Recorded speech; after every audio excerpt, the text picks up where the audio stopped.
राज्यसभेतून पंतप्रधान नरेंद्र मोदी बोलतायत, थेट जाऊया। आनंद शर्मा जी ने भी, उनको जरा समय की तकलीफ रही, लेकिन फिर भी उन्होंने कोशिश की और उन्होंने ये कहा कि देश की उपलब्धियों को स्वीकारा जाए। श्रीमान मनोज झा जी ने राजनीतिक से अभिभाषण परे होना चाहिए, इसकी अच्छी सलाह भी दी। प्रसन्न आचार्य जी ने वीर बाल दिवस और नेताजी से जुड़े कामों के संबंध में भी विस्तार से सराहना की। डॉक्टर फौजिया खान जी ने संविधान की प्रतिष्ठा को लेकर विस्तार से चर्चा की। हर सदस्य ने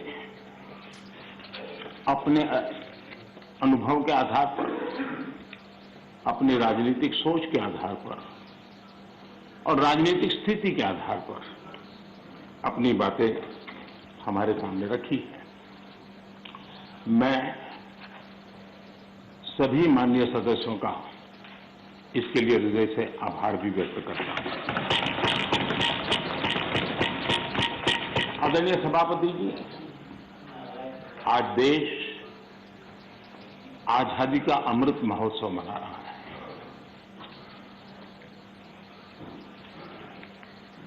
पचहत्तर साल का आजादी के कालखंड में देश को दिशा देने का, देश को गति देने का अनेक स्तर पर प्रयास हुए हैं और उन सबका लेखा जोखा लेकर के जो अच्छा है उसे आगे बढ़ाना, जो कमियां हैं उसको करेक्ट करना और जहां नए इनिशिएटिव लेने की आवश्यकता है वो नए इनिशिएटिव लेना। और देश जब आजादी के 100 साल मनाएगा तब हमें देश को कहां ले जाना है, कैसे ले जाना है, किन किन योजनाओं के सहारे हम ले जा सकते हैं, इसके लिए ये बहुत ही महत्वपूर्ण समय है। और हम कैसे ले जाना है, किन किन योजनाओं के सहारे हम ले जा सकते हैं, इसके लिए ये बहुत ही महत्वपूर्ण समय है। और हम सभी राजनीतिक नेताओं ने, राजनीतिक क्षेत्र के कार्यकर्ताओं ने अपना ध्यान पर भी और देश का ध्यान भी आने वाले 25 साल के लिए देश को कैसे आगे ले जाना, इसके लिए केंद्रित करना चाहिए। और मुझे विश्वास है कि उससे जो संकल्प उभरेंगे उस संकल्प में सबकी सामूहिक भागीदारी होगी, सबका ओनरशिप होगी और उसके कारण जो 75 साल की गति थी उससे अनेक गुना गति के साथ हम देश को बहुत कुछ दे सकते हैं। आदरणीय सभापति जी, कोरोना एक वैश्विक महामारी है और पिछले 100 साल में मानव जात ने इतना बड़ा संकट नहीं देखा है। और संकट की तीव्रता देखिए, मां बीमार है एक कमरे में, लेकिन बेटा उस कमरे में प्रवेश न कर पाए। पूरे मानव जात के लिए ये कितना बड़ा संकट था। और अभी भी ये संकट बहुरूपिया है, नए नए रंग रूप लेकर के कभी न कभी कुछ न कुछ आफतें लेकर के आता है। और पूरा देश और पूरी दुनिया, पूरी मानव जात उससे जूझ रही है, हर कोई रास्ते खोज रहे हैं। आज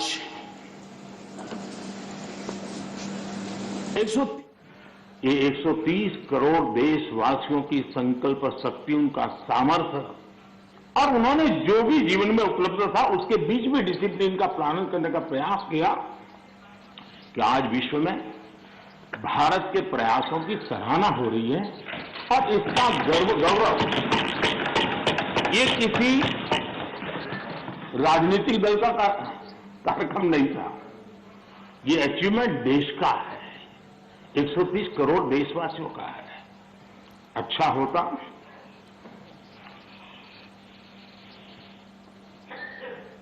इसका यश लेने की भी कोशिश करते आप लोग तो आपके खाते में कुछ जमा होता, लेकिन अब ये भी सिखाना पड़े। खैर, वैक्सीनेशन के संबंध में अभी प्रश्नकाल में हमारे आदरणीय मंत्री जी ने विस्तार से बात तो बताई है कि जिस प्रकार से भारत वैक्सीनेशन बनाने में, इनोवेशन में, रिसर्च में और उसके इम्प्लीमेंटेशन में आज भी दुनिया में वैक्सीन के खिलाफ बहुत बड़े आंदोलन चल रहे हैं, लेकिन वैक्सीन से मेरा लाभ हो या न लाभ हो, लेकिन कम से कम वैक्सीन लगाऊंगा तो मेरे कारण किसी और का नुकसान नहीं होगा। इस एक भावना ने 130 करोड़ देशवासियों को वैक्सीन लेने के लिए प्रेरित किया। ये भारत का मूलभूत चिंतन का प्रतिबिंब है जो विश्व के लोगों के सामने रखना हर हिंदुस्तानी का कर्तव्य है।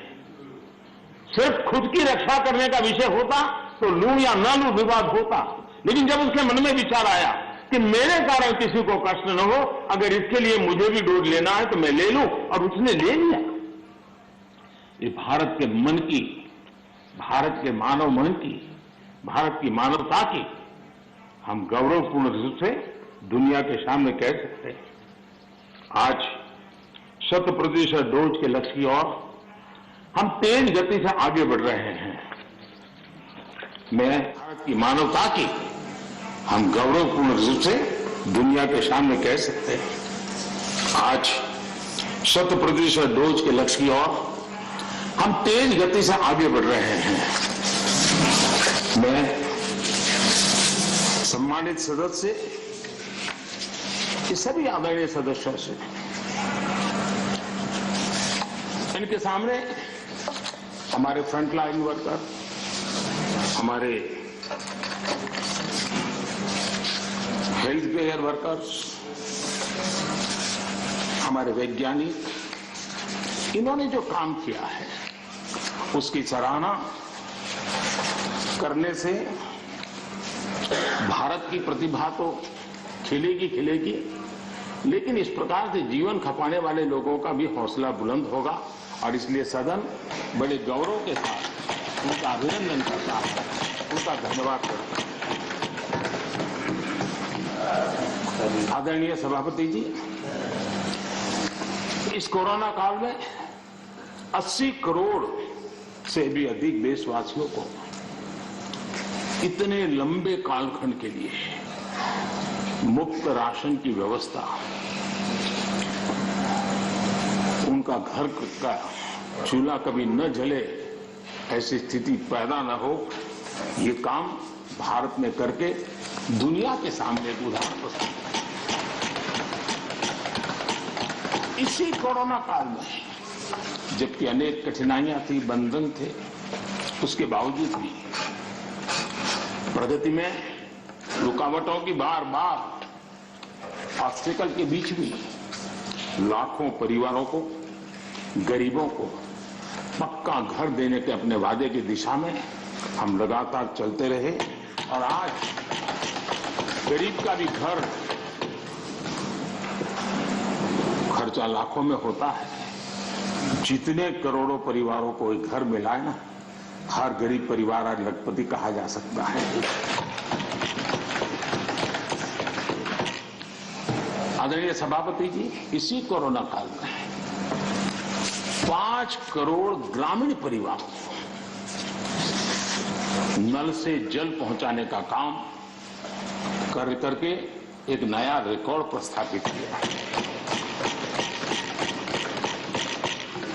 इसी कोरोना काल में जब पहला लॉकडाउन आया तब भी बहुत समझदारी के साथ कईयों से चर्चा करने के बाद थोड़ा साहस की भी जरूरत थी कि गांव में किसानों को लॉकडाउन से मुक्त रखा जाए। निर्णय बड़ा महत्वपूर्ण था लेकिन किया, और उसका परिणाम यह आया कि हमारे किसानों ने कोरोना के इस कालखंड में बम्पर पैदावार की और एमएसपी ने भी रिकॉर्ड खरीदी करके नए विक्रम प्रस्थापित किए। इसी कोरोना काल में इंफ्रास्ट्रक्चर से जुड़े हुए कई प्रोजेक्ट्स पूरे किए गए, क्योंकि हम जानते हैं कि ऐसे संकट के काल में इंफ्रास्ट्रक्चर का जो इन्वेस्टमेंट होता है वो रोजगार के अवसरों को सुनिश्चित करता है, और इसलिए हमने उस पर भी बल दिया ताकि रोजगार भी मिलता रहे और सारे प्रोजेक्ट्स हम पूरे भी कर पाए। कठिनाइयां थी लेकिन उसको कर पाए। इसी कोरोना काल में चाहे जम्मू कश्मीर हो चाहे नॉर्थ ईस्ट हो, हर कालखंड में खेल जगत के हर क्षेत्र में हिंदुस्तान का तिरंगा हमारा परचम लहराने में बहुत बड़ा काम किया, देश को गौरव दिया। आज पूरा देश हमारे युवाओं ने खेल जगत में जिस प्रकार से प्रदर्शन किया है और कोरोना के इन सारे बंधनों के बीच उन्होंने अपनी तपस्या को कम नहीं होने दिया, अपनी साधना को कम होने नहीं दिया और देश को गौरव बढ़ाया है। आदरणीय सभापति जी, इसी कोरोना काल में आज जब हमारा देश का युवा स्टार्टअप यानी भारत का युवा एक पहचान बन गई है, एक सिनोनिमस हो गया है। आज हमारे देश के युवा स्टार्टअप के कारण स्टार्टअप की दुनिया में टॉप 3 में हिंदुस्तान को जगह दिला पाई है।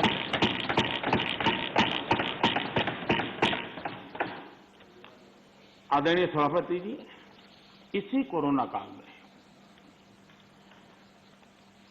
चाहे COP26 का मामला हो, चाहे G20 समूह का क्षेत्र हो, या चाहे समाज जीवन के अंदर अनेक अनेक विषयों में काम करना हो, चाहे दुनिया के 150 देशों को दवाई पहुंचाने की बात हो, भारत ने एक लीडरशिप रोल लिया है।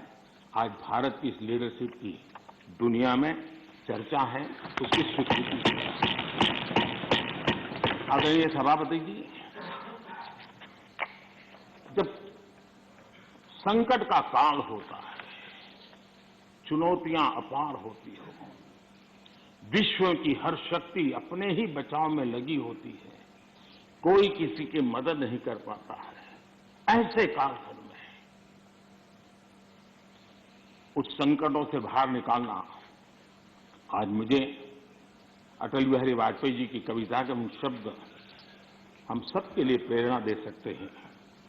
अटल जी ने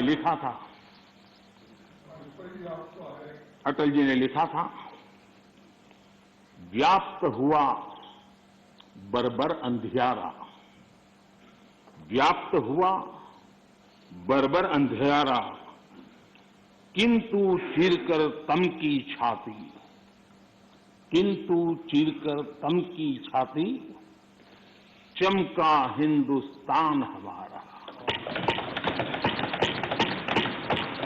किंतु चीरकर तम की छाती, चमका हिंदुस्तान हमारा, शत शत आघातों को सहकर, शत शत आघातों को सहकर, जीवित हिंदुस्तान हमारा, जीवित हिंदुस्तान हमारा। जग के मस्तर पर रोली सा, जग के मस्तर पर रोली सा, शोभित हिंदुस्तान हमारा, शोभित हिंदुस्तान हमारा। अटल जी के शब्द आज के इस कालखंड में भारत के सामर्थ्य का परिचय कराते हैं। आदरणीय सभापति जी, इस कोरोना काल में सभी क्षेत्रों को रुकावटों के बीच भी आगे बढ़ने के लिए भरपूर प्रयास किए गए, लेकिन इसमें कुछ क्षेत्र थे जिस पर थोड़ा विशेष बल भी दिया गया, क्योंकि वो व्यापक जनहित में आवश्यक था, युवा पीढ़ी के लिए आवश्यक था। कोरोना काल में जिन विशेष क्षेत्रों पर फोकस किया उसमें से मैं 2 की चर्चा जरूर करना चाहूंगा। एक एमएसएमई सेक्टर, सबसे ज्यादा रोजगार देने वाला एक क्षेत्र है। हमने शिक्षित किया, उसी प्रकार से खेतीबाड़ी क्षेत्र, उसमें भी कोई रुकावट ना आए उसको निश्चित किया, और उसी की वजह से जैसे मैंने वर्णन किया, बम्पर क्रॉप हुआ, सरकार ने रिकॉर्ड खरीद भी की। महामारी के बावजूद गेहूं, धान की खरीदी के नए रिकॉर्ड बने। किसानों को ज्यादा एमएसपी मिला, और वो भी डायरेक्ट बेनिफिट ट्रांसफर की स्कीम के तहत मिला। पैसा सीधा उनके बैंक खातों में जमा हुआ। और मैंने तो पंजाब के लोगों के कई वीडियो देखे, क्योंकि पंजाब में पहली बार डायरेक्ट बेनिफिट ट्रांसफर से पैसा गया। उन्होंने कहा था, मेरा खेत तो उतना ही साइज है, हमारी मेहनत उतनी ही है, लेकिन खाते में इतना रुपया एक साथ आता है, ये पहली बार जिंदगी में आता है।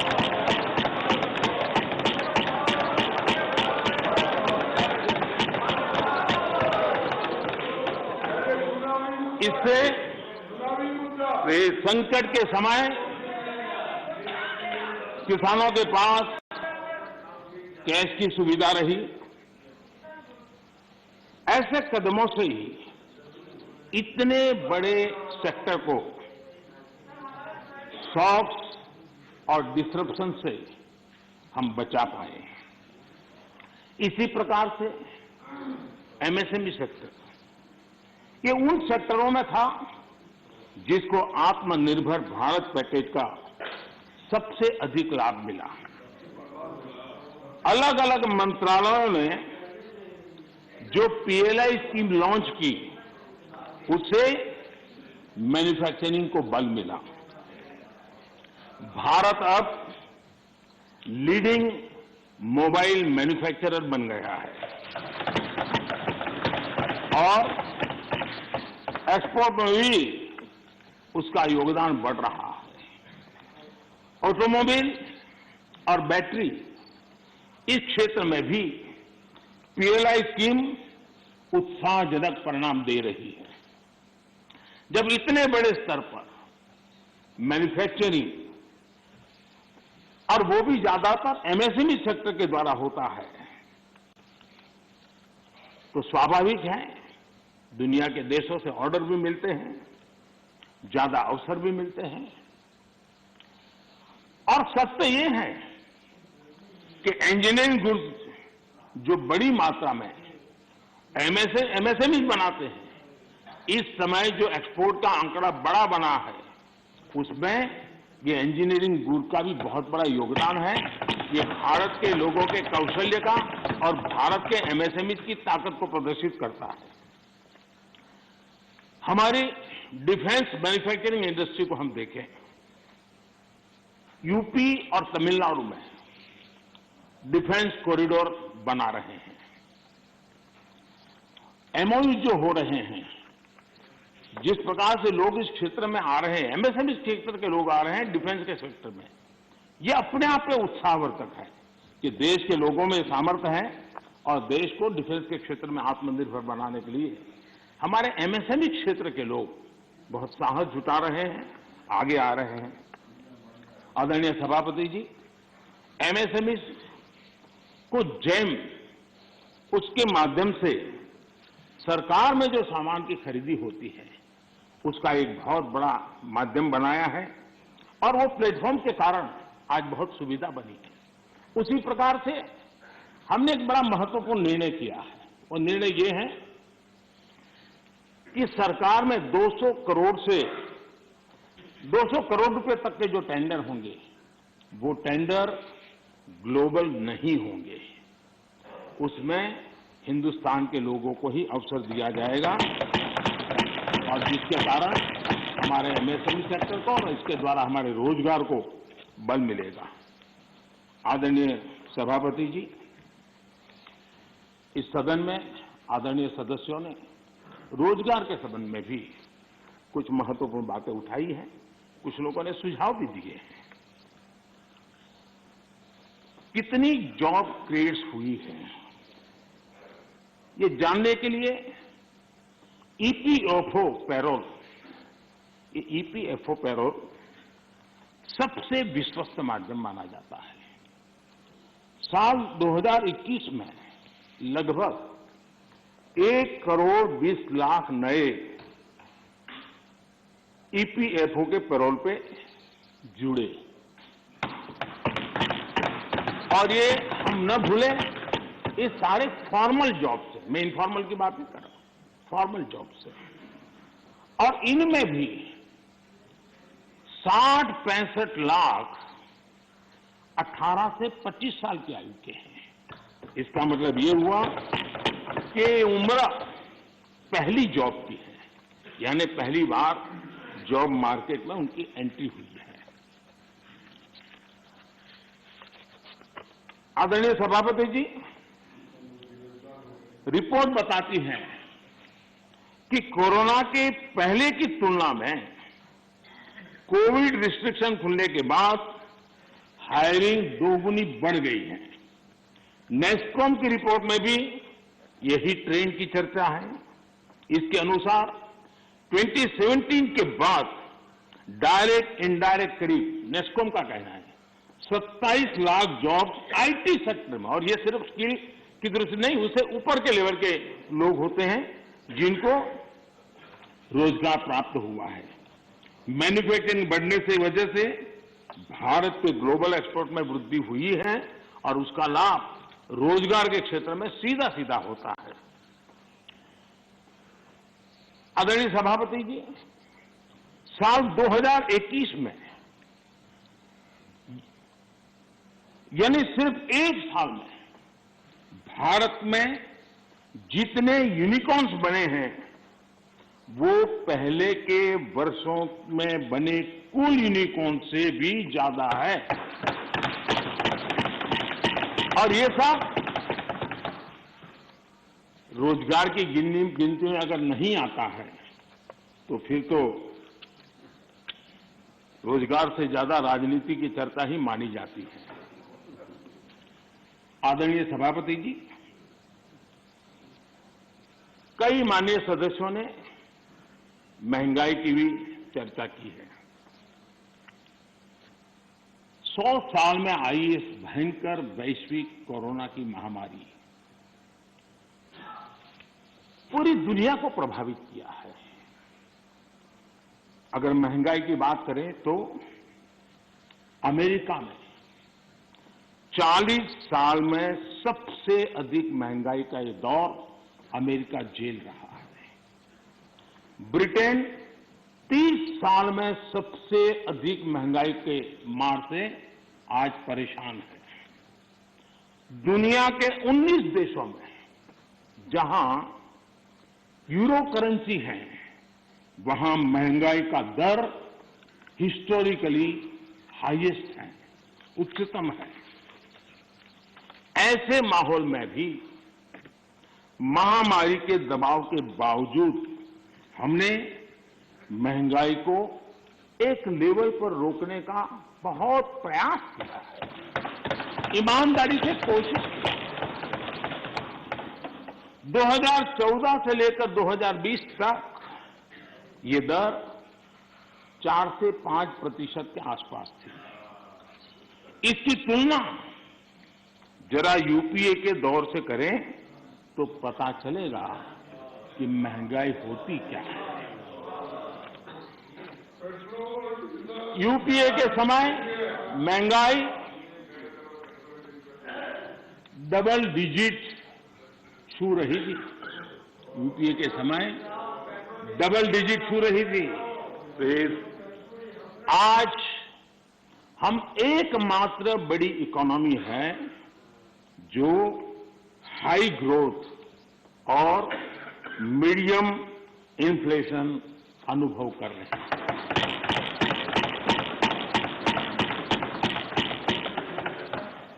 बाकी दुनिया की इकोनॉमी को देखें तो वहां की अर्थव्यवस्था में या तो ग्रोथ स्लो हुई है या फिर महंगाई दशकों के रिकॉर्ड तोड़ रही है।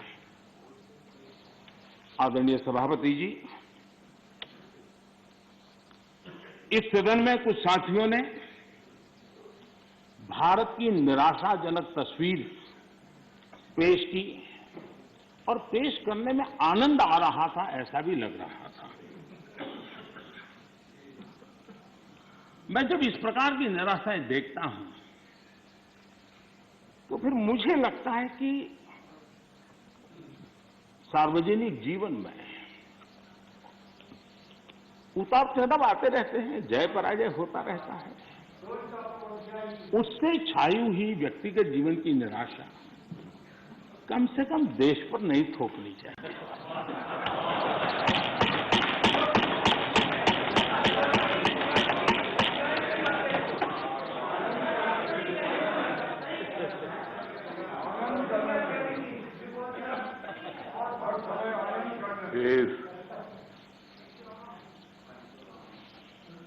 मैं जानता नहीं, लेकिन हमारे यहाँ गुजरात में एक बात है, शरद राव जानते होंगे, वो यहाँ महाराष्ट्र में भी होगा। कहते हैं कि जब हरियाली होती है, खेतों हरे भरे होते हैं और किसी ने वो हरी भरी हरियाली देखी हो और उसी समय बाय एक्सीडेंट अगर उसकी आंखें चली जाए तो जीवन भर उसको वो हरे वाला आखिरी जो चित्र है वो रहता है। वैसा 2013 तक के जो दुर्दशा में गुजारा और 14 में अचानक देश की जनता ने जो रोशनी की, उसमें जो आंखें किसी की चली गई हैं, उनको पुराने दिन ही दिखते हैं। आदरणीय सभापति जी,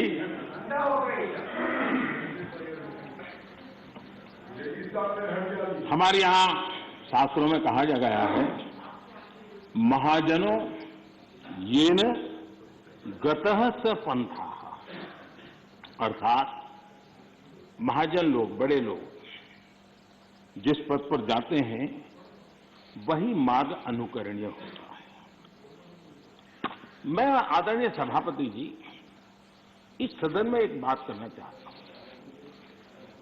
यहां कोई भी हो, किसी दिशा में बैठा हो, उधर हो, यहां हो, कोई भी हो, लेकिन जनप्रतिनिधि अपने आप में छोटा हो बड़ा हो क्षेत्र का लीडर होता है, नेतृत्व करता है। वो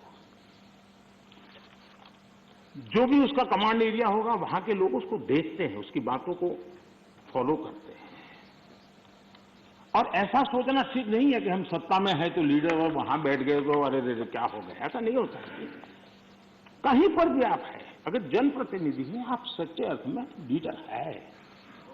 और लीडर अगर इस प्रकार से सोचेगा, ऐसी निराशा से भरा हुआ लीडर होगा, तो क्या होगा भाई?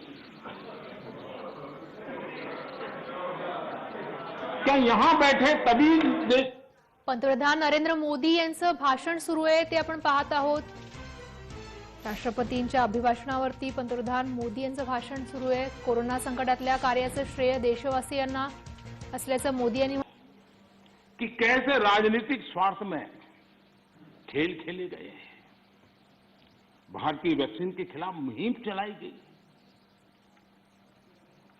थोड़ा सोचिए, जो पहले आपने कहा था आज जो हो रहा है उसको थोड़ा दोनों साथ मिलाकर देखिए, हो सकता है सुधार की संभावना हो तो कुछ काम आ जाएगा। आदरणीय सभापति जी, देश की जनता जागरूक है और मैं देश की जनता का अभिनंदन करता हूं कि उनके हर छोटे मोटे नेताओं ने ऐसी गलती की तो भी उसने इस संकट के समय ऐसी बातों को कान पर लिया नहीं और वैक्सीन के लिए कतार में खड़े रह करके वैक्सीन दे दी। अगर ये ना हुआ होता तो बहुत बड़ा खतरा हो जाता। लेकिन अच्छा हुआ, देश की जनता कुछ नेताओं से भी आगे निकल गई। ये देश के लिए अच्छा है। आदरणीय सभापति जी, इस पूरा कोरोना कालखंड एक प्रकार से फेडरल स्ट्रक्चर का उत्तम उदाहरण मैं कह सकता हूं। 23 बार शायद किसी एक प्रधानमंत्री को एक कार्यकाल में मुख्यमंत्रियों की इतनी मीटिंग करने का अवसर नहीं आया होगा। मुख्यमंत्रियों के साथ 23 मीटिंगें की गई और विस्तार से चर्चाएं की और मुख्यमंत्रियों के सुझाव और भारत सरकार के पास जो जानकारियां थी उसमें मिलजुल करके, क्योंकि इस सदन में राज्यों से जुड़े हुए वरिष्ठ नेता यहां बैठे हैं और इसलिए मैं ये कहना चाहूंगा, ये अपने आप में बहुत बड़ी घटना है। 23 मीटिंगें करना इस कालखंड में और विस्तार से चर्चा करके रणनीति बनाना और सबको ऑन बोर्ड लेकर के चलना, और चाहे केंद्र सरकार हो, राज्य सरकार हो या स्थानीय स्वराज की संस्था की इकाइयां हो, सबने मिलकर के प्रयास किया है। हम किसी की योगदान को कम नहीं आंकते, हम तो इसको देश की ताकत मानते हैं। लेकिन आदरणीय सभापति जी, कभी आत्मचिंतन करने की जरूरत है कुछ लोगों को। जब कोरोना की ऑल पार्टी मीटिंग बुलाई गई, सरकार की तरफ से विस्तार से प्रेजेंटेशन देना था और एक तरफ से कोशिश की गई कि कुछ दल न जाए, उनको समझाने की कोशिश हुई और खुद भी नहीं आए, ऑल पार्टी मीटिंग का बहिष्कार किया। और मैं शरद राव जी का फिर से आभार व्यक्त करना चाहूंगा।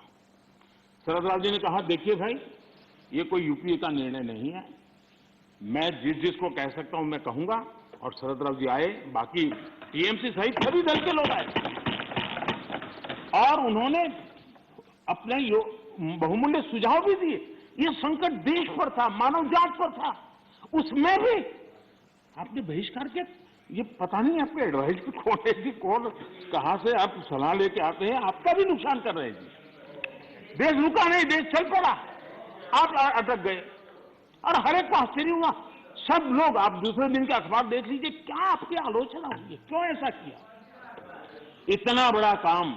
लेकिन आदरणीय सभापति जी, हमने होलिस्टिक हेल्थ केयर पर फोकस किया। आधुनिक चिकित्सा परंपरा, भारतीय चिकित्सा पद्धति, दोनों को आयुष मंत्रालय ने भी इस समय बहुत काम किया। सदन में कभी कभी ऐसे मंत्रालयों की चर्चा भी नहीं होती है, लेकिन ये देखना होगा, आज विश्व में हमारे आंध्र तेलंगाना के लोग बताएंगे, हमारी हल्दी का एक्सपोर्ट जो बढ़ रहा है, वो इस कोरोना ने लोगों को भारत की उपचार पद्धति पर आकर्षित किया, उसका परिणाम है। दुनिया के लोगों, आज कोरोना कालखंड में भारत ने अपने फार्मा उद्योग को भी सशक्त किया है। पिछले 7 साल में हमारा जो आयुष का उत्पादन है, उसका एक्सपोर्ट बहुत बड़ा है और नए नए डेस्टिनेशन में पहुंच रहा है। इसका मतलब कि भारत की जो ट्रेडिशनल मेडिसिन है, उसने विश्व में अपनी एक पहचान बनाना शुरू किया है। मैं चाहता हूं कि हम सब लोग जहां जहां हमारा परिचय हो, इस बात को बल दें, क्योंकि इस क्षेत्र हमारा दबा हुआ है। अगर हम थोड़ा उसको और ऐसे समय है कि स्वीकृति बन जाएगी, तो हो सकता है कि भारत की जो ट्रेडिशनल मेडिसिन की परंपरा है, ताकत है, वो दुनिया में पहुंचेगी और काम होगा। आदरणीय सभापति जी, आयुष्मान भारत के तहत 80,000 से अधिक हेल्थ एंड वेलनेस सेंटर आज कार्यरत हैं और हर प्रकार की आधुनिक से आधुनिक सेवाओं करने के लिए उनको सजाया जा रहा है। ये सेंटर गांव और घर के पास ही फ्री टेस्ट समेत बेहतर प्राइमरी हेल्थ केयर सुविधा दे रहे हैं। ये सेक्टर कैंसर, डायबिटीज और दूसरी गंभीर बीमारियों को शुरुआत में ही डिटेक्ट करने के में मदद कर रहे हैं। 80,000 सेंटर बने हैं और इसको हम और बढ़ाने की दिशा में तेज गति से काम कर रहे हैं। यानी बहुत महत्वपूर्ण बीमारियों में भी, गंभीर बीमारियों में भी उनको स्थानीय स्तर पर मदद मिलने की संभावना है। आदरणीय सभापति जी, वैसे पुरानी परंपरा ये थी कि बजट के पहले कुछ टैक्स लगा दो ताकि बजट में चर्चा न हो, बजट में दिखे नहीं और उस दिन शेयर मार्केट गिर न जाए। हमने ऐसा नहीं किया, हमने उल्टा किया। हमने बजट के पहले 64,000 करोड़ रुपए पीएम आत्मनिर्भर स्वस्थ भारत योजना के तहत क्रिटिकल हेल्थ इंफ्रास्ट्रक्चर के निर्माण के लिए राज्यों के अंदर बांटे।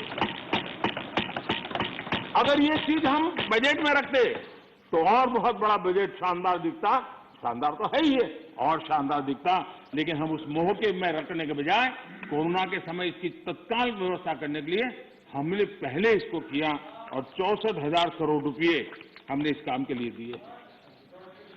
आदरणीय सभापति जी, इस बार खड़गे जी बड़ा विशेष बोल रहे थे और कह रहे हैं कि मुझे तो कह रहे हैं कि मैं उस पर बोलूं, इधर उधर न बोलूं, लेकिन वो क्या बोले हैं उसको भी एक बार चेक कर लिया जाए। सदन में कहा गया कि कांग्रेस ने भारत की बुनियाद डाली और भाजपा वालों ने सिर्फ झंडा गाड़ दिया।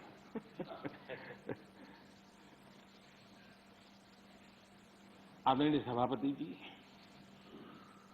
ये सदन में ऐसे ही हंसी मजाक में कही गई बात नहीं थी। ये उस गंभीर सोच का परिणाम है और वही देश के लिए खतरनाक है। और वो है, कुछ लोग यही मानते हैं कि हिंदुस्तान 1947 में पैदा हुआ और उसी के कारण ये समस्या होती है।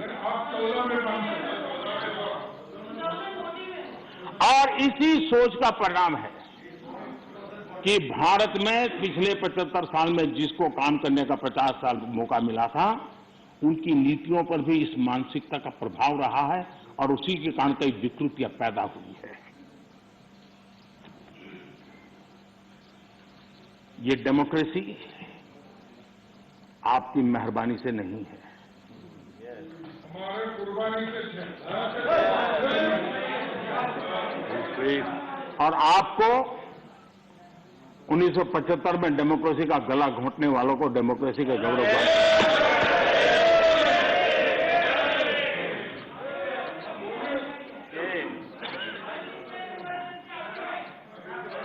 आदरणीय सभापति जी, ये 47 में पैदा हुए हैं ना, ऐसी जो सोच वाले लोग हैं, उन्होंने एक बात दुनिया के सामने गाजे बाजे के साथ कहनी चाहिए थी, वो कहने से कतरा गए। हमें गर्व के साथ कहना चाहिए था कि भारत मदर इंडिया, ये मदर ऑफ डेमोक्रेसी है।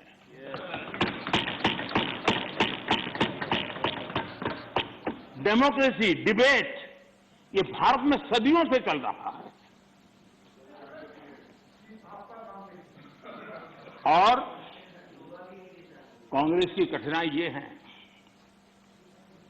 डायनेस्टी के आगे उन्होंने कुछ सोचा ही नहीं, ये उसकी परेशानी है। और पार्टी में जो डेमोक्रेसी की बात करते हैं ना, वो जरा समझे, भारत के लोकतंत्र को सबसे बड़ा खतरा परिवारवादी पार्टियों का है, ये मानना पड़ेगा।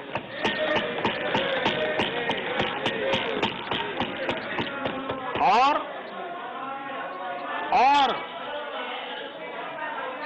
पार्टी में भी जब कोई परिवार सर्वोपरि होता है, तब सबसे पहली कैजुअलिटी, जब पार्टी में भी कोई एक परिवार सर्वोपरि हो जाता है, तो सबसे पहली कैजुअलिटी टैलेंट की होती है।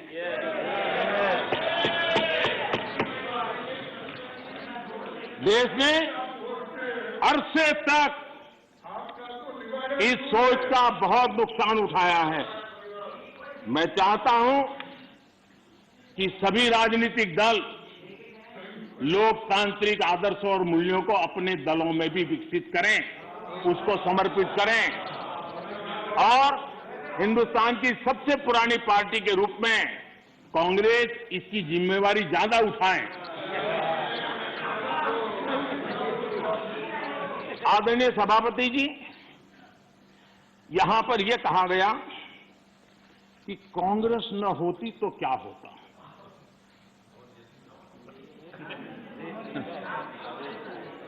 India is Indira, Indira is India, यही सोच का परिणाम है। आदरणीय सभापति जी,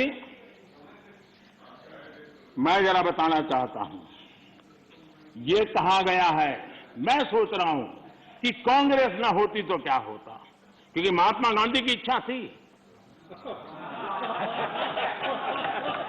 क्योंकि महात्मा गांधी को मालूम था कि इनके रहने से क्या क्या होने वाला है, और इन्होंने कहा था पहले से इसको खत्म करो, इसको बिखेर दो। महात्मा गांधी ने कहा था।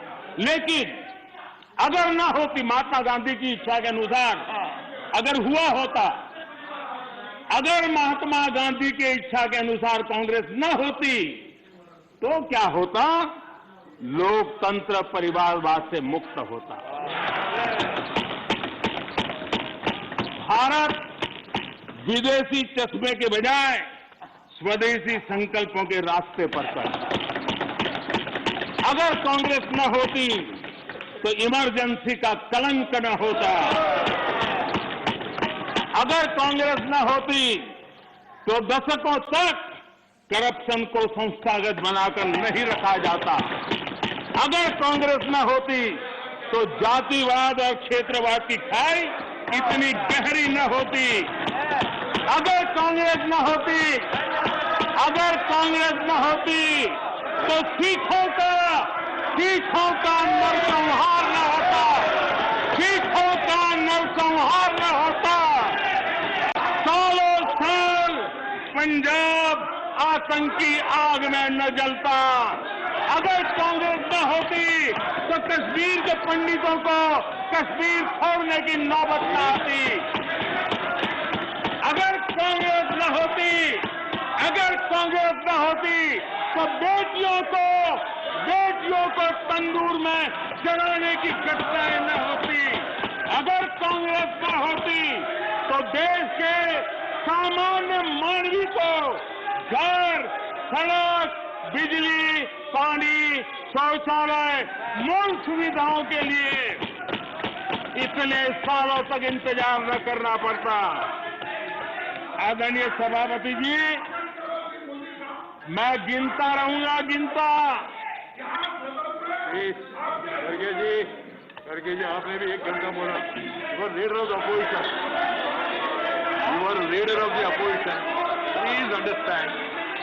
आदरणीय सभापति जी, 1 hour 6 minutes पॉजिटिव नहीं है।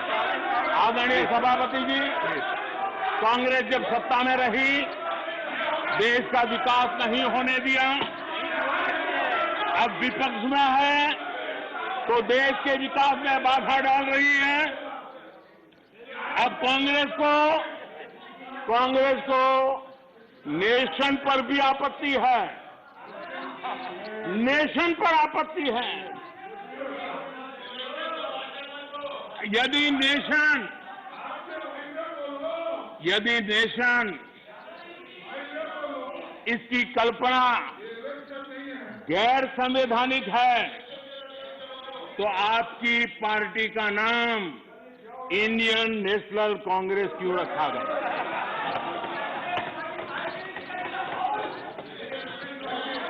अब आपकी ये नई सोच आई है तो इंडियन नेशनल कांग्रेस नाम बदल दीजिए और आप फेडरेशन ऑफ कांग्रेस कर दीजिए।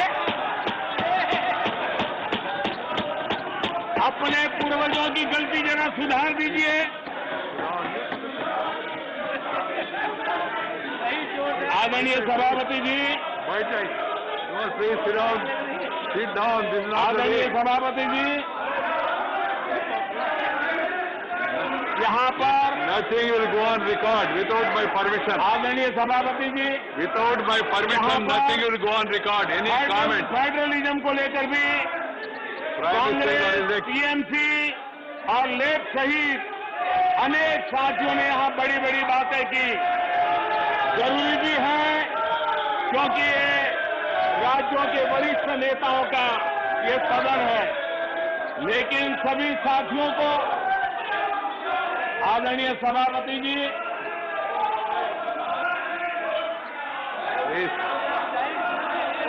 This nothing will go on record except what is permitted by the chair. Whatever is permitted by the chair will only go on record. No comment, no noise, no demonstration will go on record. Please, बैठ जाइए.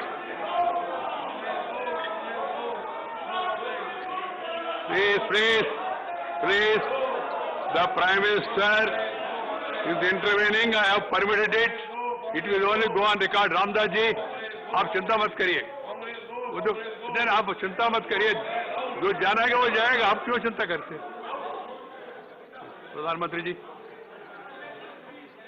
प्रधानमंत्री जी, yes. That is your comment, na? So let the people decide. Why when we speak, we don't bother about all this. धन्यवाद आदरणीय सभापति जी। लोकतंत्र में सिर्फ सुनाना ही नहीं होता है, सुनना भी लोकतंत्र का हिस्सा है।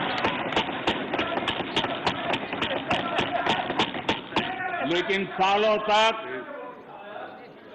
तक उपदेश देने की आदत रखी है, इसलिए जरा बातें सुनने में मुश्किल हो रहा है।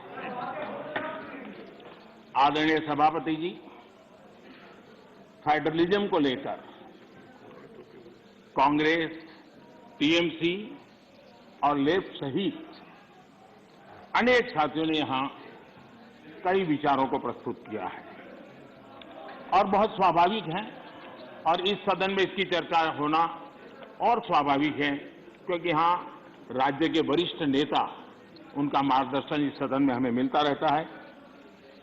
लेकिन जब ये बात करते हैं, तब मैं आज सबसे आग्रह करूंगा कि हम फेडरलिज्म के संबंध में हमारे जो कुछ भी विचार हैं, कभी बाबा साहब आम्बेडकर को जरूर पढ़ें, बाबा साहब आम्बेडकर की बातों का स्मरण करें। बाबा साहब आम्बेडकर जी ने जो संविधान सभा में कहा था, उसी को मैं कोट कर रहा हूं। और बाबा साहब आम्बेडकर ने कहा था, ये फेडरेशन एक यूनियन है क्योंकि यह अटूट है। प्रशासनिक सुविधा हेतु देश और लोगों को विभिन्न राज्यों में विभाजित किया जा सकता है। प्रशासन के लिए विभिन्न राज्यों में विभाजित किया जा सकता है, लेकिन देश अभिन्न रूप से एक है। उन्होंने एडमिनिस्ट्रेटिव व्यवस्थाएं और नेशन की कल्पना को स्पष्ट किया है, और ये बाबा साहब आम्बेडकर ने संविधान सभा में कहा है। मैं समझता हूं फेडरलिज्म को समझने के लिए बाबा साहब आम्बेडकर के इतने गहन विचारों से अधिक मैं समझता हूं कि मार्गदर्शन के लिए किसी बात की जरूरत है। लेकिन विशेषता ये है, क्या हुआ है हमारे देश में? फेडरलिज्म के इतने बड़े बड़े भाषण दिए जाते हैं, इतने उपदेश दिए जाते हैं, हम क्या वो दिन भूल गए जब एयरपोर्ट पर जरा सी बातों के लिए मुख्यमंत्री हटा दिए जाते थे? आंध्र प्रदेश के पूर्व मुख्यमंत्री टी अंजय जी के साथ क्या हुआ था, ये सदन के अनेक नेता अच्छी तरह जानते हैं। प्रधानमंत्री के बेटे को एयरपोर्ट पर उनका प्रबंध पसंद नहीं आया तो उनको बर्खास्त कर दिया। इसने आंध्र प्रदेश के करोड़ों लोगों की भावनाओं को आहत किया था।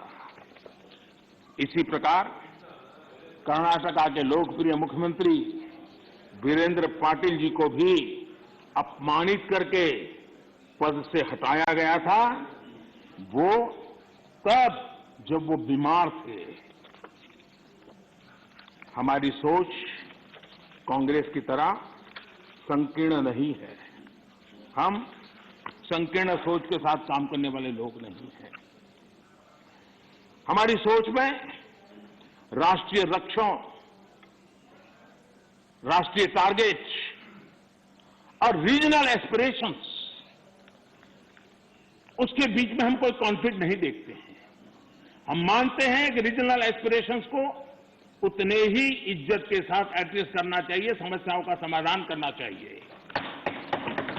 और भारत की प्रगति भी तब होगी जब देश विकास को ध्यान में रखते हुए रीजनल एस्पिरेशंस को एड्रेस करें।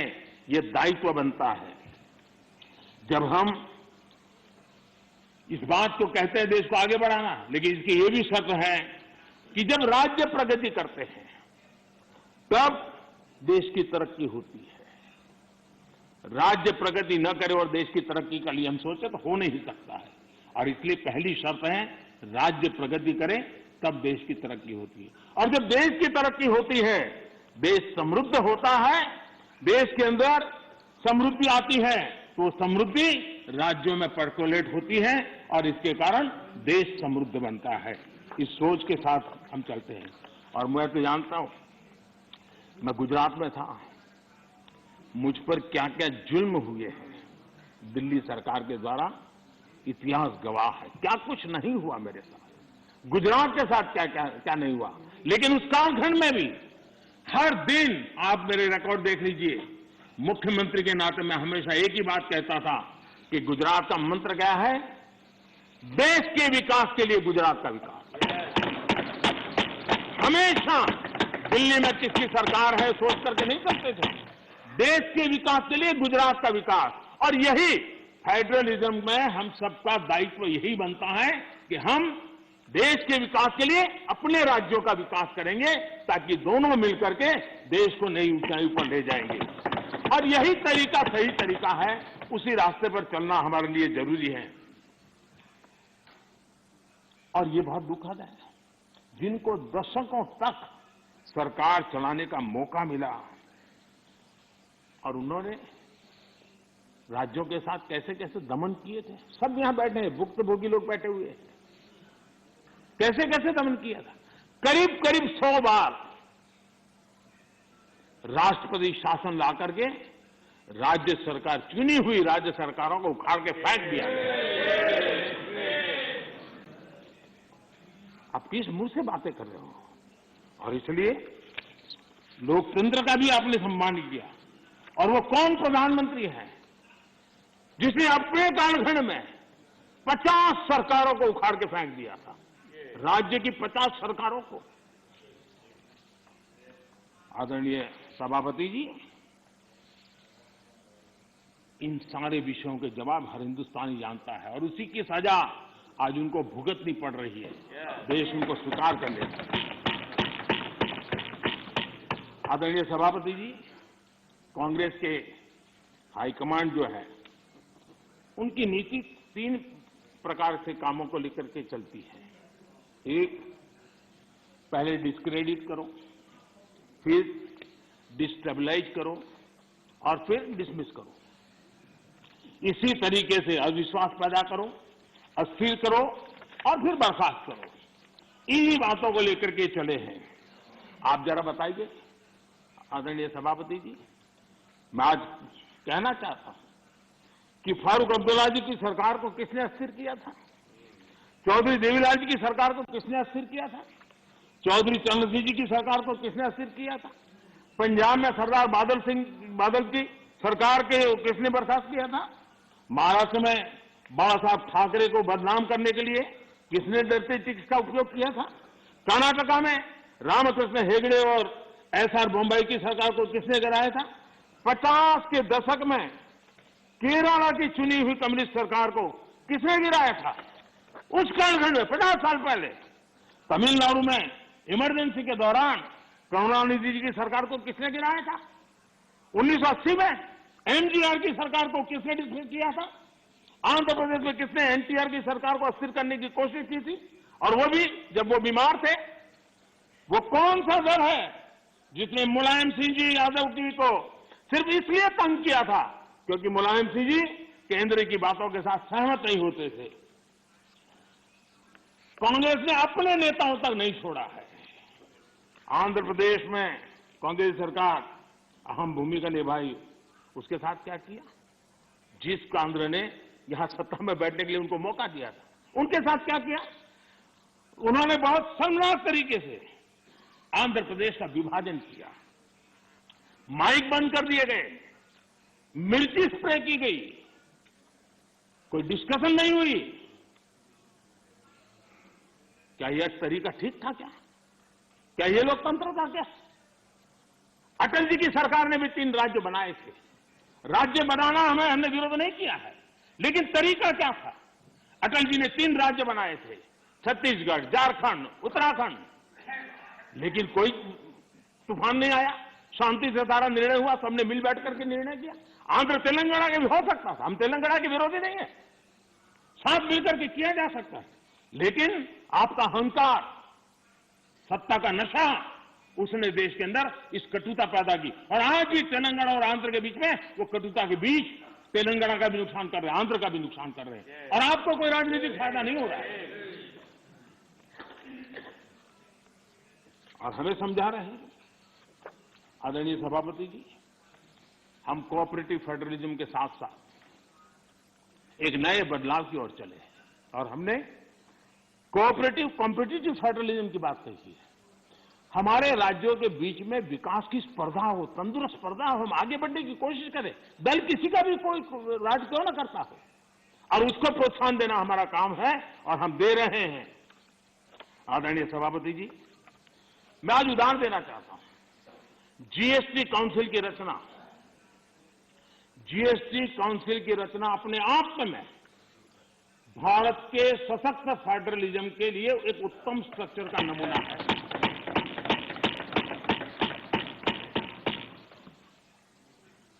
रेवेन्यू के अहम निर्णय जीएसटी काउंसिल में होते हैं और राज्यों के वित्त मंत्री और भारत के वित्त मंत्री सभी इक्वल टेबल पर बैठ करके निर्णय करते हैं। कोई बड़ा नहीं, कोई छोटा नहीं, कोई आगे नहीं, कोई पीछे नहीं, सब साथ मिलकर के दे। और देश को गर्व होना चाहिए, इस सदन को ज्यादा गर्व होना चाहिए कि जीएसटी के सारे निर्णय, सैकड़ों निर्णय हुए हैं, सबके सब सर्वानुमति से हुए। सभी राज्यों के वित्त मंत्री और भारत के वित्त मंत्री ने मिलकर के किए हैं। इससे बड़ा फेडरलिज्म का उत्तम स्वरूप क्या हो सकता है? कौन इसका गौरव नहीं करेगा? लेकिन हम इसका भी गौरव नहीं करते हैं। आदरणीय सभापति जी, एक और उदाहरण मैं देना चाहता हूं फेडरलिज्म का। हमने देखा कि जैसे सामाजिक न्याय ये देश में बहुत अनिवार्य होता है, वरना देश आगे नहीं बढ़ता है, वैसे भी क्षेत्रीय न्याय भी उतना ही जरूरी होता है। अगर कोई क्षेत्र विकास में पीछे रह जाएगा तो देश आगे नहीं बढ़ सकता है। और इसलिए हमने एक योजना बनाई, एस्पिरेशनल डिस्ट्रिक्ट। देश में 100 से ऐसे डिस्ट्रिक्ट चुने, अलग अलग पैरामीटर के आधार पर चुने गए, राज्यों के साथ मशवरा करके चुने गए, और उन 100 से अधिक जो डिस्ट्रिक्ट हैं वो राज्य के जो एवरेज डिस्ट्रिक्ट है उसकी बराबरी तो कम से कम आ जाए तो बहुत कम हो जाएगा। और उस काम को हमने किया और आज मैं बड़े संतोष के साथ कहूंगा, बड़े गौरव के साथ कहूंगा, योजना का विचार भले भारत सरकार को आया, लेकिन एक राज्य को छोड़कर के सभी राज्यों ने इसको ओन किया। 100 से अधिक जिलों की स्थिति बदलने के लिए केंद्र सरकार, राज्य सरकार और जिला इकाई आज मिलकर के काम कर रहे हैं, और उसमें सभी दलों की सरकार वाले राज्य हैं। ऐसा नहीं है कि वो भारतीय जनता पार्टी के राज्य वाली सरकारें हैं, और सबने मिलकर के इतने उत्तम परिणाम दिए हैं कि बहुत कम समय में एस्पिरेशनल डिस्ट्रिक्ट कई पैरामीटर में अपने राज्य की एवरेज से भी कुछ आगे निकल गए हैं। और ये मैं समझता हूं कि उत्तम से उत्तम काम है। और मैं बताऊं, कुछ आकांक्षी जिले जो एस्पिरेशनल डिस्ट्रिक्ट हैं, उनके जनधन अकाउंट पहले की तुलना में 4 गुना ज्यादा जनधन अकाउंट खोलने का काम किया है। हर परिवार में शौचालय मिले, बिजली मिले, इसके लिए भी उत्तम काम इस एस्पिरेशनल डिस्ट्रिक्ट में सभी राज्यों ने मिलकर के किया है। मैं समझता हूं यही फेडरल स्ट्रक्चर का उत्तम उदाहरण है, और उसी से देश की प्रगति के लिए फेडरल स्ट्रक्चर का ताकत का उपयोग होना, ये उसका उदाहरण है। आदरणीय सभापति जी, मैं आज एक और कैसे आर्थिक मदद होती है राज्यों को, किस तरीके से नीतियां कैसे बदलाव लाने से परिवर्तन आता है, उसका भी उदाहरण देना चाहता हूं। वो भी एक समय था जब हमारे प्राकृतिक संसाधन सिर्फ कुछ लोगों की तिजोरियां भरने के लिए काम आते थे। ये दुर्दशा हमने देखी है, उसकी चर्चाएं बहुत चली है। अब इस संपदा राष्ट्र का खजाना भर रही है। हमने कोयले और माइनिंग सेक्टर में रिफॉर्म किए। 2000 में हमने पारदर्शी प्रक्रिया के साथ खनिज संसाधनों का ऑक्शन किया। हमने रिफॉर्म्स की प्रक्रिया को जारी रखा, जो जैसे वैध लाइसेंस की बिना चार्ज के ट्रांसफर, 50% प्रोड्यूसर्स की ओपन मार्केट में सेल बिक्री, अर्ली ऑपरेशनलाइजेशन पर 50% रिबेट। बीते एक साल में माइनिंग रेवेन्यू लगभग 14,000 करोड़ रुपए से बढ़कर लगभग 35,000 करोड़ रुपए पर पहुंचा है। ऑक्शन से जितना भी रेवेन्यू आया वो राज्य सरकारों को मिला है। ये निर्णय किया है। सबसे बड़ी बात ये है, ये सुधार जो लागू हुए हैं इसमें राज्य का ही भला हुआ है, और राज्य का भला होने में देश का भला है ही है। कोऑपरेटिव फेडरलिज्म का इस क्षेत्र इतना बड़ा महत्वपूर्ण निर्णय, और उड़ीसा इस रिफॉर्म को लागू करने में अग्रिम राज्य रहा। मैं उड़ीसा के मुख्यमंत्री जी को अभिनंदन देता हूं कि उनकी सरकार ने सारे रिफॉर्म्स को हमारे साथ कंधे से कंधा मिलाकर के काम किया है। आदरणीय सभापति जी, यहां पर यह भी चर्चा हुई कि हम इतिहास बदलने की कोशिश कर रहे हैं। कई बार बोला जाता है, बाहर भी बोला जाता है, और कुछ लोग लिखा जाते हैं। मैं देख रहा हूं कि कांग्रेस एक प्रकार से अर्बन नक्सल के चुंगलजाल में फंस गई है। उनकी पूरी सोचने के तरीकों को अर्बन नक्सलों ने कब्जा कर लिया है, और इसलिए उनकी सारी सोच गतिविधि डिस्ट्रक्टिव बन गई है, और देश के लिए चिंता का विषय, बड़ी गंभीरता से सोचना पड़ेगा। अर्बन नक्सल ने बहुत चालाकीपूर्वक कांग्रेस की इस दुर्दशा का फायदा उठा करके उसके मन को पूरी तरह कब्जा कर लिया, उसके विचार प्रवाह को कब्जा कर लिया है, और उसी के कारण बार बार ये बोल रहे हैं इतिहास बदल रहा है। आदरणीय सभापति जी, हम सिर्फ कुछ लोगों की याददाश्त को ठीक करना चाहते हैं, थोड़ा उनका मेमोरी पावर बढ़ाना चाहते हैं। हम कोई इतिहास बदल नहीं रहे हैं। कुछ लोगों का इतिहास कुछ ही साल से शुरू होता है, हम जरा उसको पहले ले जा रहे हैं और कुछ नहीं कर रहे हैं। अगर उनको 50 साल के इतिहास में ही मजा आता है तो हमको 100 साल तक ले जा रहे हैं। किसी को 100 साल तक मजा आता है तो हम 200 साल के इतिहास में ले जाते हैं। किसी को 200 से ज्यादा हम 300 ले जाते हैं। अब जो 300 साढ़े 300 ले जाएंगे तो छत्रपति शिवाजी का नाम आएगा ही आएगा। हम तो उनकी मेमोरी को सतेज कर रहे हैं, हम इतिहास बदल नहीं रहे। कुछ लोगों का इतिहास सिर्फ एक परिवार तक सीमित है, क्या करें इसका? और इतिहास तो बहुत बड़ा है, बड़े पहलू है, बड़े उतार चढ़ाव है, और हम इतिहास के इस दीर्घकालीन कालखंड को याद कराने का प्रयास कर रहे हैं, क्योंकि गौरवपूर्ण इतिहास को भुला देना इस देश के भविष्य के लिए ठीक नहीं है। ये हम अपना दायित्व समझते हैं, और इसी इतिहास से सबक लेते हुए हमने आने वाले 25 साल में देश को नई ऊंचाइयों पर ले जाने का एक विश्वास पैदा कर रहा है। और मैं समझता हूं ये अमृत कालखंड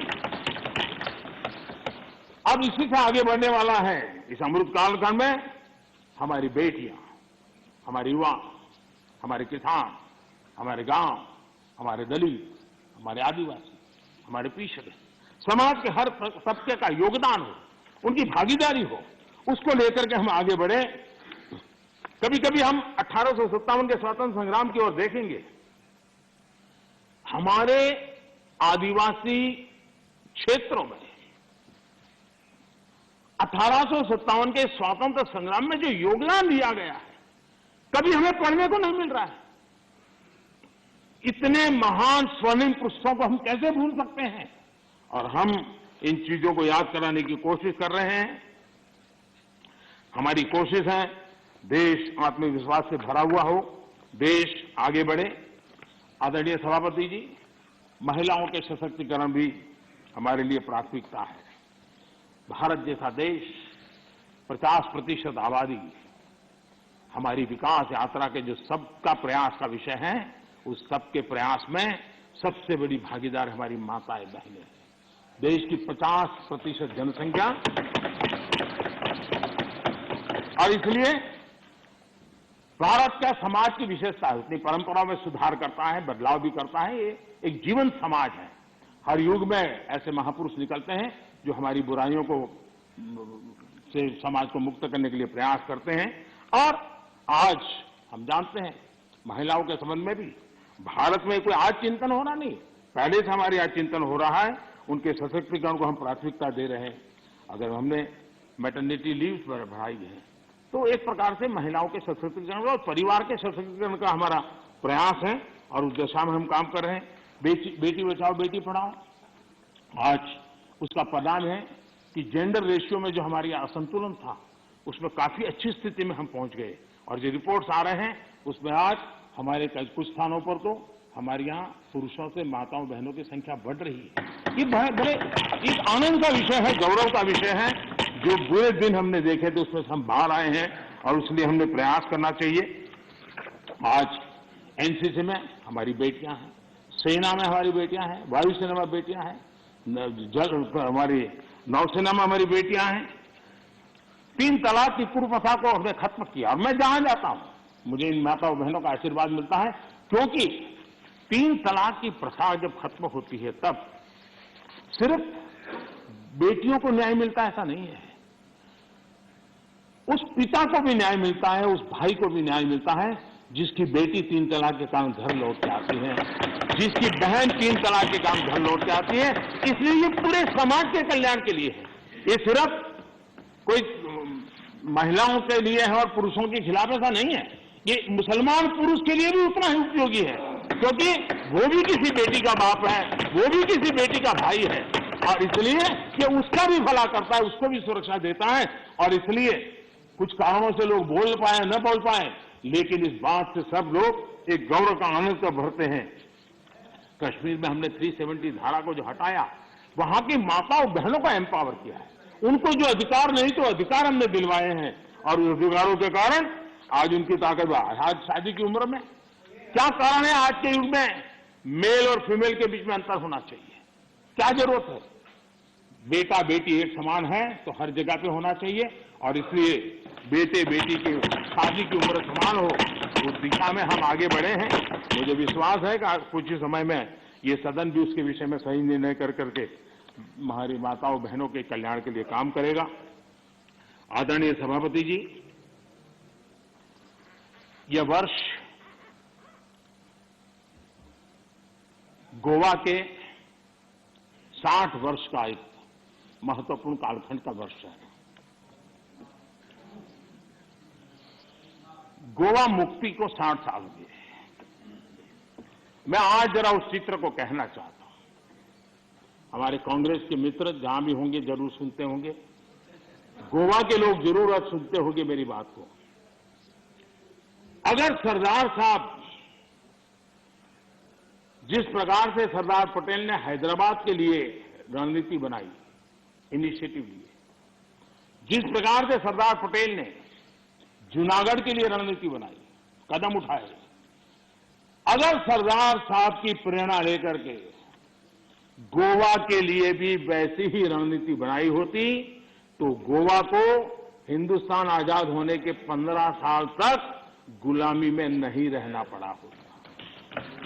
भारत की आजादी के 15 साल के बाद गोवा आजाद हुआ और उस समय के 60 साल पहले के अखबार, उस जमाने की मीडिया रिपोर्ट बताती है कि तब के प्रधानमंत्री अंतर्राष्ट्रीय छवि का क्या होगा, ये उनकी सबसे बड़ी चिंता का विषय था।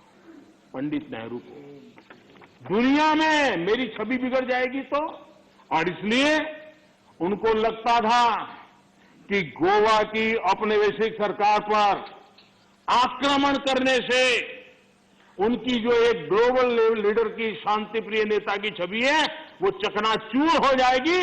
गोवा को जो होता है होने दो, गोवा को जो झेलना पड़े झेलने दो, मेरी छवि को कोई नुकसान न हो। और इसलिए जब वहां सत्याग्रहियों पर गोलियां चल रही थी, विदेशी सल्तनत गोलियां चला रही थी, हिंदुस्तान का हिस्सा, हिंदुस्तान के ही मेरे भाई बहन, उन पर गोलियां चल रही थी, और तब हमारे देश के प्रधानमंत्री ने कहा था कि मैं सेना नहीं दूंगा, मैं सेना नहीं भेजूंगा। सत्याग्रहियों की मदद करने से उन्होंने इनकार कर दिया था। ये गोवा के साथ कांग्रेस ने किया हुआ जुल्म है, और गोवा को 15 साल ज्यादा गुलामी के जंजीरों में जकड़ के रखा गया, और गोवा के अनेक वीर पुत्रों को बलिदान देना पड़ा, लाठी गोलियों से जिंदगी को बसर करनी पड़ी। ये हाल पैदा किए थे। नेहरू जी ने 15 अगस्त 1955 को पंडित नेहरू ने लाल किले से जो कहा था, मैं जरा कोट करना चाहता हूं। अच्छा होता कांग्रेस के मित्र यहां होते तो नेहरू जी का नाम सुनकर के कम से कम उनका दिन बहुत अच्छा जाता, और इसलिए उनकी प्यास बुझाने के लिए मैं बार बार नेहरू जी को भी याद करता हूं। नेहरू जी ने कहा था, लाल किले से कहा था, मैं उनको कोट करता हूं, कोई धोखे में ना रहे, भाषा देखिए, कोई धोखे में ना रहे कि हम वहां फौजी कार्रवाई करेंगे। कोई फौज गोवा के आसपास नहीं है।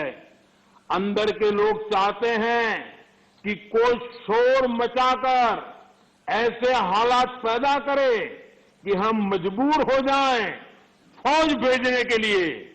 हम नहीं भेजेंगे फौज, हम उसको शांति से तय करेंगे। समझ लें सब लोग इस बात को। ये हुंकार 15 अगस्त को गोवा वासियों के एस्पिरेशंस के खिलाफ कांग्रेस के नेता के बयान है।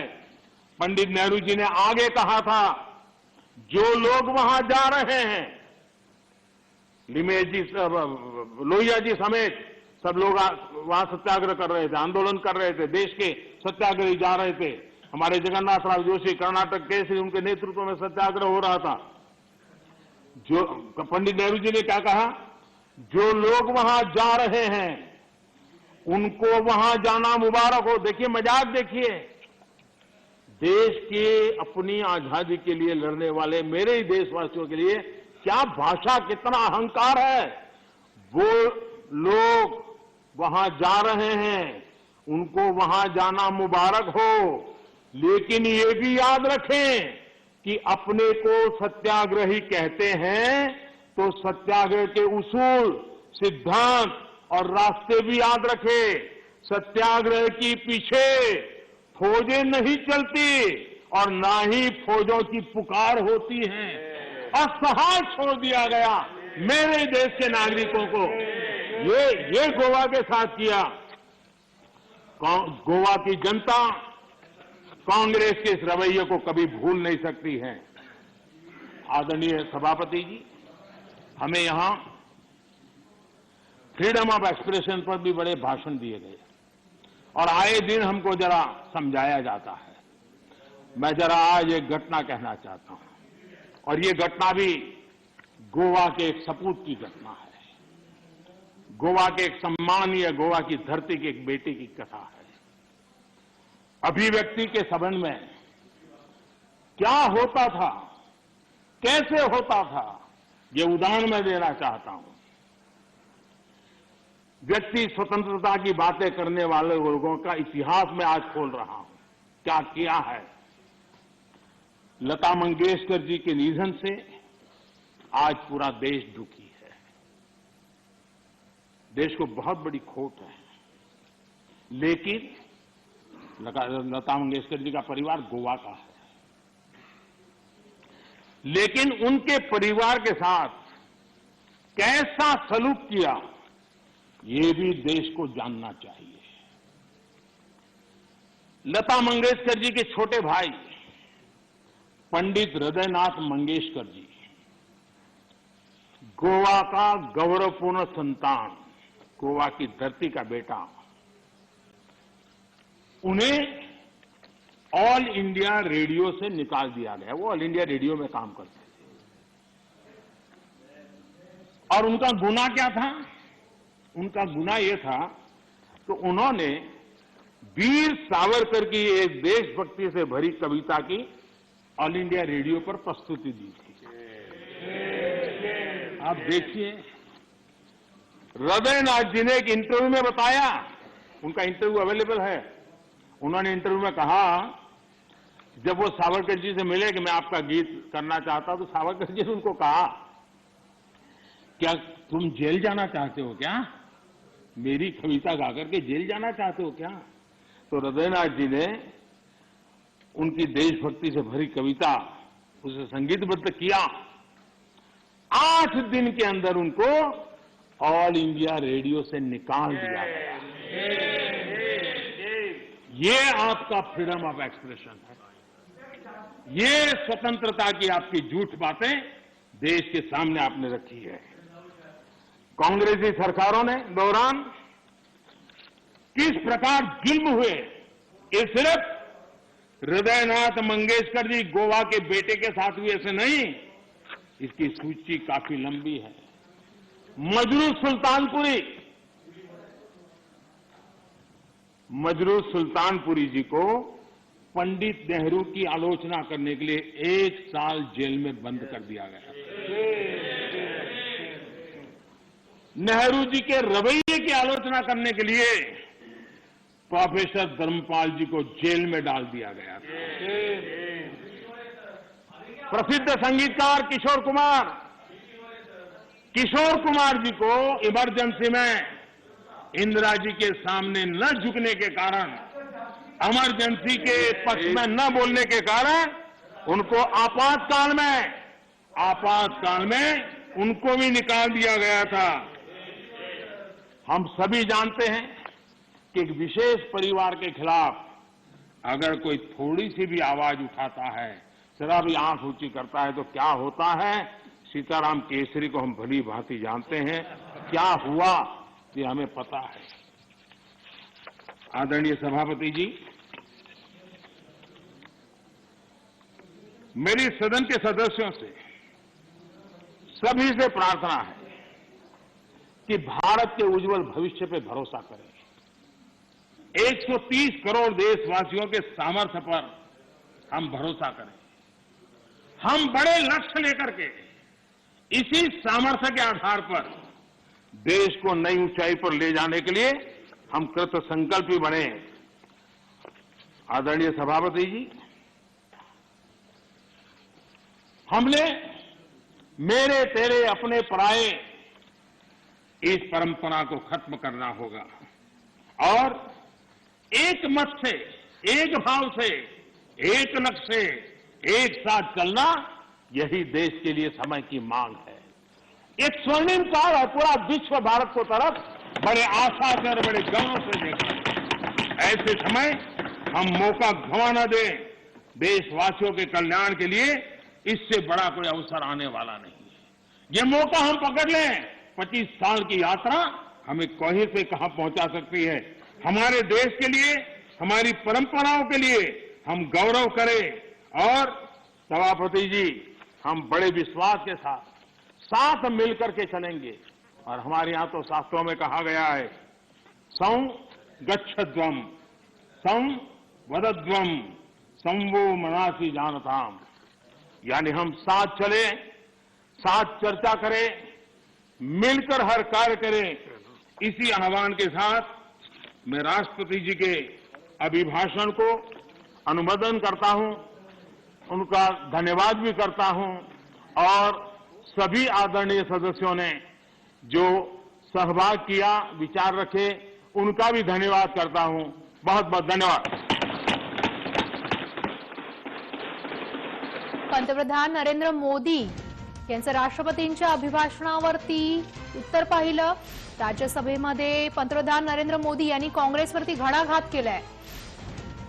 गरिबांच्या सशक्तीकरणासाठी केंद्राचं कार्य, नेहरूंना गोव्याच्या वेदनेची काळजी नव्हती असा घणाघात पंतप्रधान नरेंद्र मोदी यांनी केलाय। नेहरू स्वतःच्या प्रतिमेच्या प्रेमात होते, असं पंतप्रधान नरेंद्र मोदी यांनी वक्तव्य केलंय. तर गोवा भारतीय स्वातंत्र्यानंतरही 15 वर्ष पारतंत्र्यात होता, ही आठवण मोदींनी करून दिली आहे. नेहरूंना गोव्याच्या वेदनेची काळजी नव्हती, असा घणाघात पंतप्रधान नरेंद्र मोदी यांनी केलाय.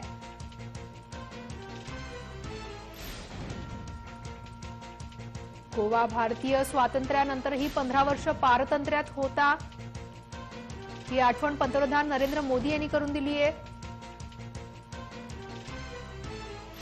पंतप्रधान नरेंद्र मोदी यांनी काँग्रेसवरती हल्लाबोल केलाय.